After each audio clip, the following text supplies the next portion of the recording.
Hi guys, welcome back to the KILBURN-LONG family channel. Now I know we've not posted in a while because obviously we've been doing the shopping hauls, but we've not done it in a while. Now we're here today with a completely different subject. We are here to discuss Gitelmans Syndrome, which is what Lucas has been diagnosed with. It's a rare condition. I think it affects something like 1 in 70,000 people when both parents have to be carriers. Not always, but it's a lot rarer if they're not carriers. What that Gitelman syndrome basically is, what we've learned so far and what we've been told, is that Lucas's kidneys don't function as well as they should, and so what happens is he can't hold on to salts very well, and so he has to take potassium supplements, don't you? Yes. And magnesium supplements, which might be affecting his height. We're not really sure, but he's under quite a few professionals at certain hospitals in order to really find out what's going on with it all and get more of an understanding of what it's about. Now, Lucas, you've always craved salt food, haven't you? Yeah, I do. You've always craved salt food, and we never really thought about it why. But with your, so how did it start? How do you remember how it started? So you went for an autism I think assessment. I went to the test because So you went for an autism assessment, didn't you? Which you were diagnosed with, yeah, and you had to go for a blood test because it showed that your potassium levels were so low. And then you spent some nights in the hospital, didn't you? the whole week. A whole week in the hospital, and one of them times was on your birthday, wasn't it? So that was a couple of years ago, but it's taken a couple of years to finally get a diagnosis, which is what he got, and that explained the salt issues. And so, at the moment, you're taking your supplements, aren't you? And your magnesium supplements. It can make you feel a little bit achy, can't it?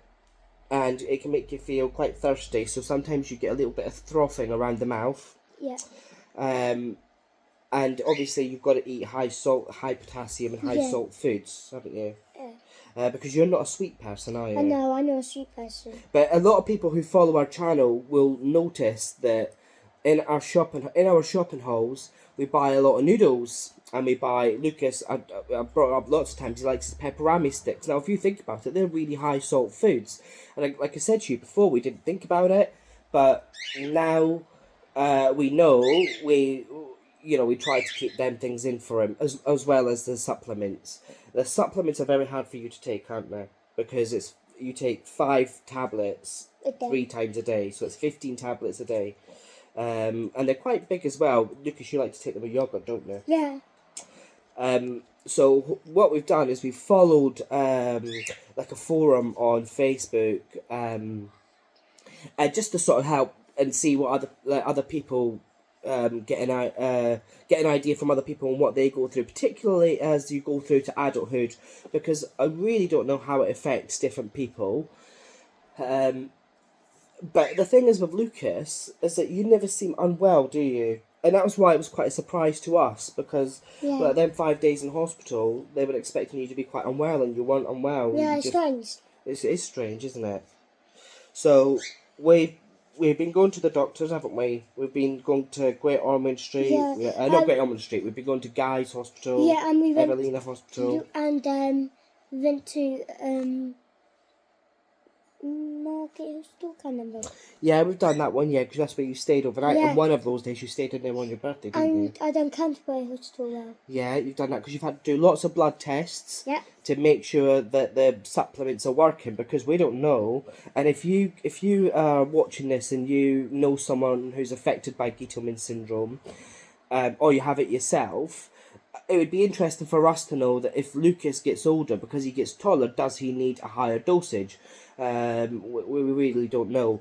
But it'll be good to know, or if there's something else other than the tablets, because you do struggle with them, don't you? Yeah, and there's another one, and I tell you, I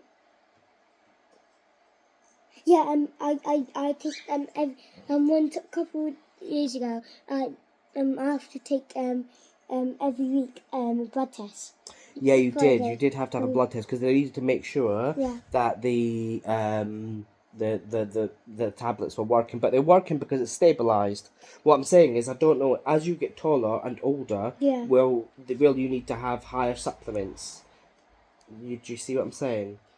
So, like I said, it's a rare condition. There's not much known about it. It's similar to Bartter syndrome, I think.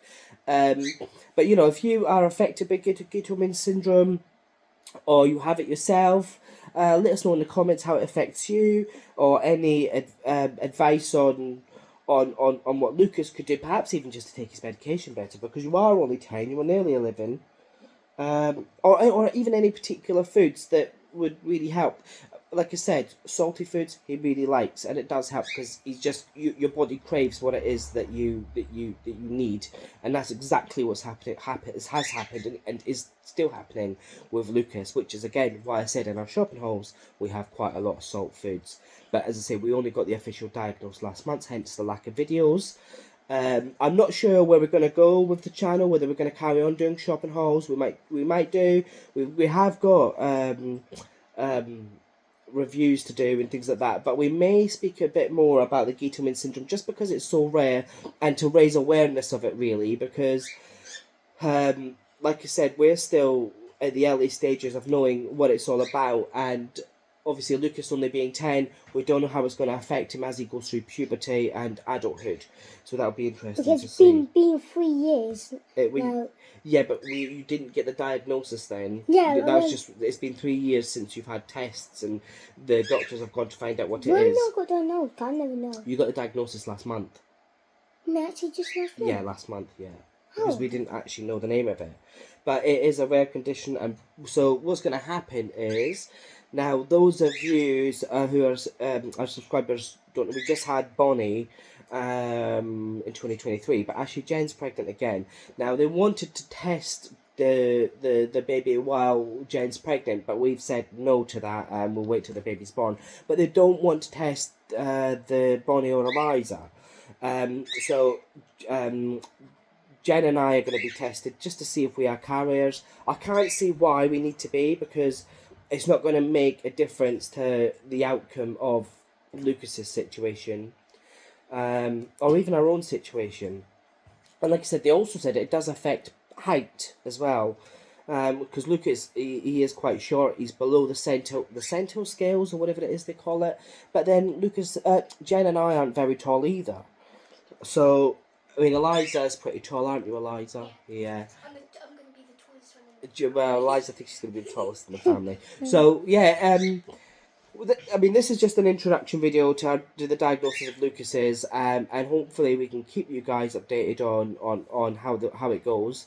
But yeah, we just wanted to share that with you in our first video from a while. So, thanks again for watching, guys, and like I said, please like and subscribe, and we'll see you again in the next video.